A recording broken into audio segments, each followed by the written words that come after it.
ಶ್ರೀಗುರುಭ್ಯೋ ನಮಃ. ವಂದೇ ವಂದ್ಯಂ ಸದಾನಂದಂ ವಾಸುದೇವಂ ನಿರಂಜನಂ ಇಂದಿರಾಪತಿಮಾಧ್ಯಾದಿಪರದೇಶವರಪ್ರದಂ. ದ್ವಾದಶ ಸ್ತೋತ್ರ, ನವಮ ಸ್ತೋತ್ರದಲ್ಲಿ 13ನೇ ಶ್ಲೋಕ. ದಿತಿಸುತ ಮೋಹನ ವಿಮಲ ವಿಬೋಧನ ಪರಗುಣ ಬುದ್ಧಹೇ ಭವ ಮಮ ಶರಣಂ ಶುಭತಮ ಕಥಾಶಯ ಪರಮ ಸದೋದಿತ ಜಗದೇಕ ಕಾರಣ ರಾಮ ರಮ ರಮಣ.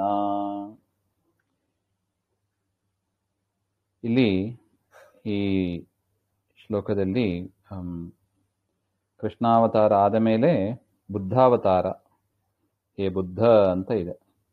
ಬುದ್ಧಾವತಾರದ ಸ್ತೋತ್ರವನ್ನು ಮಾಡ್ತಾ ಇದ್ದಾರೆ. ದಿತಿಸುತ ಇತಿ ದಿತಿಸುತಾನಾಂ ದೈತ್ಯಾನ ವಿಮೋಹಕ, ಹಾಗೆ ಅಂತ ಅರ್ಥ. ದಿತಿಸುತ ಮೋಹನ, ಮೋಹಕ ಅಂತ. ಅಂದ್ರೆ ಜಿನ ಮುಂತಾದವರೆಲ್ಲ ಹುಟ್ಟುತ್ತಾರೆ, ಅವರೆಲ್ಲ ತತ್ವಜ್ಞಾನಕ್ಕೆ ಯೋಗ್ಯರಲ್ಲ. ಆದರೆ ಕೃಷ್ಣಾವತಾರದಿಂದ ಭೀಮಾವತಾರದಿಂದ ಅವರಿಗೆ ತತ್ವಜ್ಞಾನ ಬರಕ್ಕೆ ಶುರುವಾಯಿತು. ಅದರಿಂದ ಪರಮಾತ್ಮ ಅವರಿಗೆ ಮೋಹವನ್ನ ಉಂಟು ಮಾಡುವುದಕ್ಕಾಗಿ ಬುದ್ಧಾವತಾರವನ್ನ ತಾಳಿದ. ಅದರಿಂದ ದಿತಿಸುತ ಮೋಹಕ ಹಾಗೆ ಅಂತ. ವಿಮಲ ಹಾಗೆ ಅಂತ. ನಿನ್ನಲ್ಲಿ ಯಾವ ಮಿಥ್ಯಾಜ್ಞಾನ ಮುಂತಾದ ಯಾವ ದೋಷಗಳು ಇಲ್ಲದವ ನೀನು. ವಿಮಲ, ಮಲ ಅಂದ್ರೆ ದೋಷಗಳು, ಮಲ ಇಲ್ಲದವ, ಅಜ್ಞಾನ ಮೋಹ ಮಿಥ್ಯಾಜ್ಞಾನಾದಿ ಮೋಹಗಳು ಇಲ್ಲದವ ಅಂತ ಅರ್ಥ. ವಿಮಲ ವಿಬೋಧನ ಅಂದ್ರೆ ಬ್ರಹ್ಮಾದೀನಾಂ ವಿಬೋಧನ, ತತ್ವ ವಿಬೋಧಕ. ಬ್ರಹ್ಮಾದಿ ಸಜ್ಜನರಿಗೆ ತತ್ವಬೋಧವನ್ನು ಮಾಡತಕ್ಕವ ನೀನು, ಹಾಗೆ ಅಂತ. ದೈತ್ಯರಿಗೆ ಮೋಹವನ್ನು ಉಂಟು ಮಾಡಿದಿ, ಸಜ್ಜನರಿಗೆ ತತ್ವಜ್ಞಾನವನ್ನ ಕೊಡತಕ್ಕ ರೂಪ ನಿನ್ನದು, ಹಾಗೆ ಅಂತ.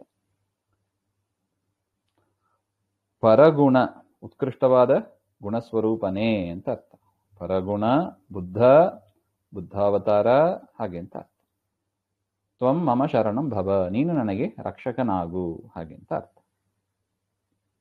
ಶುಭತಮ ಕಥಾಶಯ, ಶುಭತಮ ಮಂಗಳ ಸ್ವರೂಪನಾದ, ಕಥಾಶಯ ಗುರು ಶಿಷ್ಯರ ಕಥಾ ವಾದ ಕಥಾದಿಂದ ತಿಳಿಯಲು ಯೋಗ್ಯನಾದವ, ಪರಮ ಸರ್ವೋತ್ತಮನಾದ, ಸದಾ ಉದಿತ ಸದಾ ಪ್ರಕಾಶರೂಪನಾದ, ಜಗದೇಕ ಕಾರಣ ಜಗತ್ತಿಗೆ ಮುಖ್ಯ ಕಾರಣನಾದ, ರಾಮ ಆನಂದ ಸ್ವರೂಪನಾದ, ರಮಾರಮಣ ಲಕ್ಷ್ಮಿಗೂ ಆನಂದವನ್ನು ಕೊಡತಕ್ಕವನಾದ ಪರಮಾತ್ಮ ಬುದ್ಧಾವತಾರ, ಮಮ ಶರಣಂ ಭವ, ನನಗೆ ರಕ್ಷಕನಾಗು ಅಂತ ಪ್ರಾರ್ಥನೆ.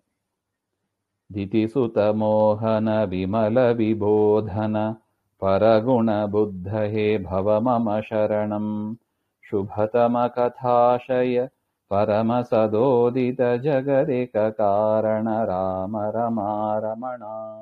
ಶ್ರೀಮಧ್ವಾಂತರ್ಗತ ಶ್ರೀಕೃಷ್ಣಾರ್ಪಣಮಸ್ತು. ಶ್ರೀಹರೇ ನಮಃ.